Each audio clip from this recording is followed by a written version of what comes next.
अहम खबर, petrol diesel की कीमतों में मुसलसल चौथे दिन भी इजाफा। पेट्रोल और डीजल की कीमतें इतवार को मुसलसल चौथे दिन भी बढ़ती हुई 2.5 हफ्ते के आला तरीन सतह पर पहुंच गई। मुल्क की सबसे बड़ी तेल marketing company Indian oil corporation से हासिल मालूमात के मुताबिक कौमी दारुल हुकूमत दिल्ली में इतवार को पेट्रोल 9 पैसे महंगा होकर 70 रुपये 37 पैसे फ़ी लीटर फ़रोख्त हुआ। ये 12 जून के बाद इसकी आला तरीन सतह है। यहाँ डीजल की कीमत भी 8 पैसे बढ़कर 64 रुपये 19 पैसे फ़ी लीटर बेचा गया। 13 जून के बाद सबसे ज़्यादा कीमत है।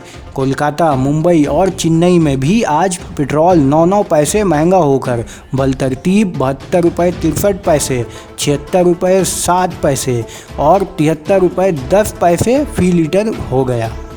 डीजल की कीमत कोलकाता और मुंबई और 8 पैसे बढ़कर 68 रुपये 11 पैसे और 67 रुपये 30 पैसे फ़ी लीटर पहुंच गई। चेन्नई में ये 9 पैसे महंगा होकर 67 रुपये 90 पैसे फ़ी लीटर फ़रोख्त हुआ। तेल मार्केटिंग कंपनियों दोनों ईंधनों की कीमत का रोज़ जायज़ा लेती हैं और हर दिन सुबह 6 बजे से नई कीमतें लागू होती हैं।